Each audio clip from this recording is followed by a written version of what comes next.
Assalamualaikum, Doktor. Saya Ramzan Rahim daripada Tamat. Jadi saya nak tanya dengan Doktor, apakah jalan keluar daripada kemelut yang berlaku? Itu saja, Doktor. Terima kasih banyak di atas soalan yang dikemukakan ini. Ini semua orang tanya, apakah jalan keluar daripada kemelut yang berlaku dekat orang Islam? Kemelut ni teruk.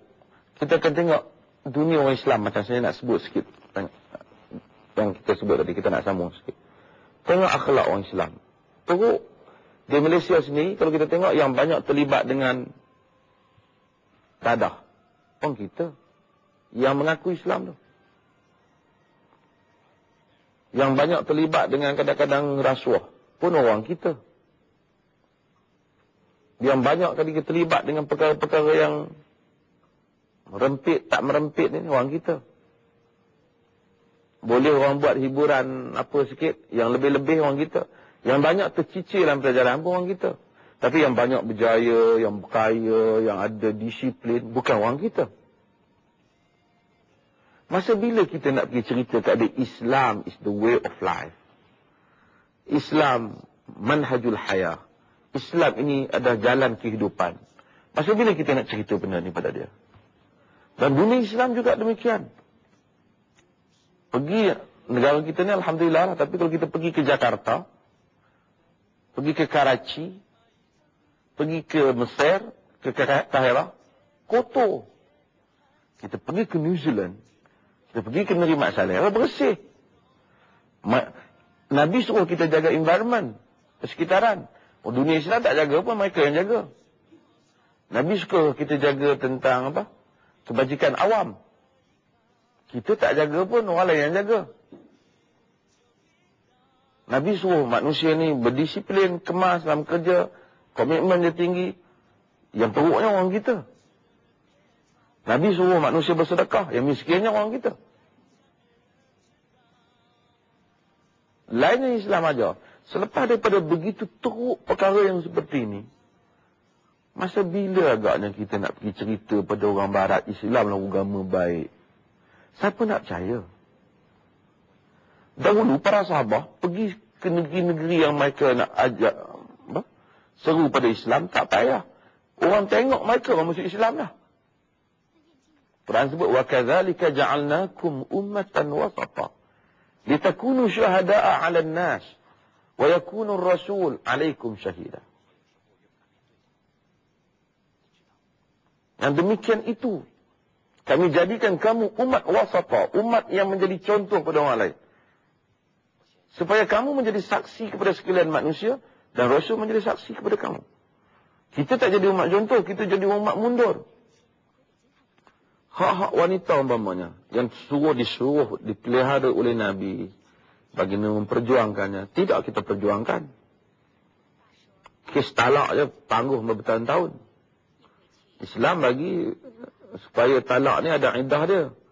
Supaya nak mencepatkan proses. Tak boleh talak masa isteri haid. Tak boleh talak. Sebab apa? Supaya nak singkatkan proses tu, jangan dia lama-lama menunggu. Ini pergi mahkamah syariah, 4 tahun, 5 tahun tak habis. Nabi bagi beberapa bulan saja. Jadi orang Islam yang menjadi masalah. Orang Islam telah mencemarkan Islam ni. Apa yang diajarnya lain, apa yang dipraktiknya lain. Kita tidak ada jalan keluar kepada hal yang seperti ini. Melainkan kita mesti baiki orang Islam. Bukan nak perlu buat Islam yang baru dengan Islam dengan jenama baru. Tak perlu. Bubuh Islam ini, Islam itu, Islam apa lagi nama-nama, entah apa-apa. Tak perlu. Bagi saya tak perlulah nak Islam sufi ke, Islam siasi ke, Islam hadari ke. Tak perlu. Islam-Islam lah. Ambil Islam yang asal. Yang dibawa oleh Nabi SAW. Bukan masalah pada Islam. Masalah pada orang Islam. Yang nak baiki Islam tu buat apa? Selesaikan masalah orang Islam. Ini adalah tariqatul khalas. Jalan penyelesaian kepada masalah ini. InsyaAllah kita dengar pada soalan yang lain. Assalamualaikum Tuan Doktor, saya Puan Radia dari Puchong. Saya ingin bertanyakan soalan yang berbunyi begini. Apakah yang sepatutnya golongan yang berkesedaran lakukan untuk menangani masalah ini? Terima kasih atas soalan yang dikemukakan. Terima kasih. Kita, masalah di dunia Islam ni, kita jadi masyarakat pengguna. Kita tak jadi masyarakat yang berada di depan. Samalah golongan agama ke yang lain. Kita asyik komplain. Kita komplain filem, komplain rancangan. Tapi kita tidak menghasilkannya. Media adalah saluran yang penting. Kita tak hasilkan filem-filem yang baik untuk tontonan dunia. Yang ada ialah kita nak komplain filem orang lah kan. Kalau tak elok. Dulu Islam tu menghasilkan. Orang lain mengikut. Hari ini orang lain menghasilkan, kita guna, kita komplain lah. Ni tak kena, ni tak kena. Tak apalah kita komplain tu dah betul tak kena. Tapi orang akan tanya, awak sendiri buat apa? Kenapa awak tak buat sendiri? Kita tidak ada filem yang baik dalam dunia Islam. Barangkali di sebahagian negara mereka telah keluarkan. Bukan semestinya filem. Otak kita tu telah dibaratkan. Bila nak buat filem yang baik, kena ikut semua ala barat.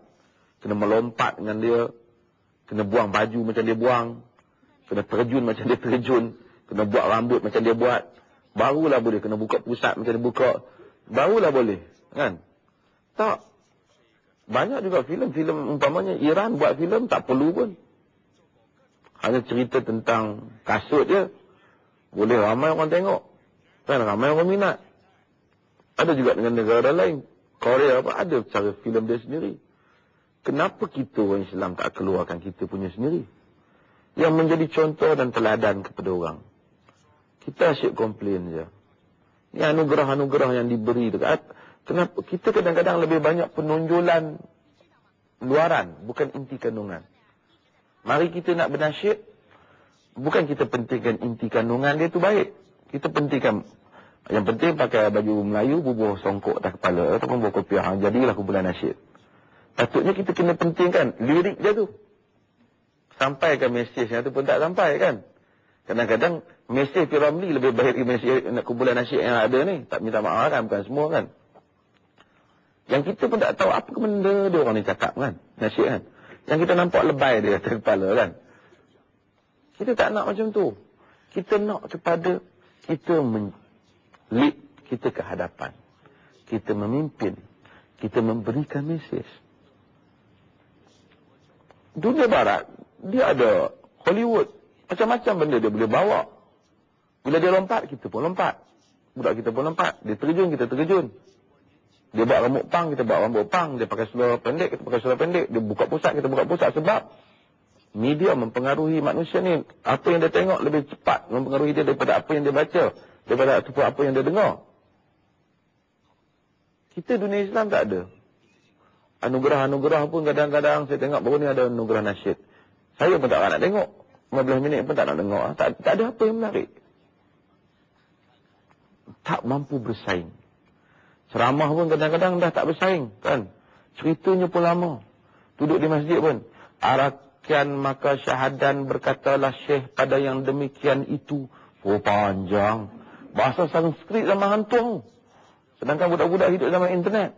Kan? Masih lagi Tok Guru tu bawa kitab yang lama. Budak-budak benda baru dengar. 5 minit baru sampai pada maksudnya. Kan? Orang semua zaman ni zaman cepat. Nabi SAW kata, khatibun nas ala qadri uqulihim. Kata Ali, bercakaplah kamu pada manusia dengan kadar akal mereka. So, kita mesti, orang yang bersekedaran mesti bersaing. Membawa Islam ini ke hadapan. Lebih daripada orang lain. Jika tidak, kita akan jadi umat yang ke belakang dan kita tak dapat menyelesaikan masalah kita.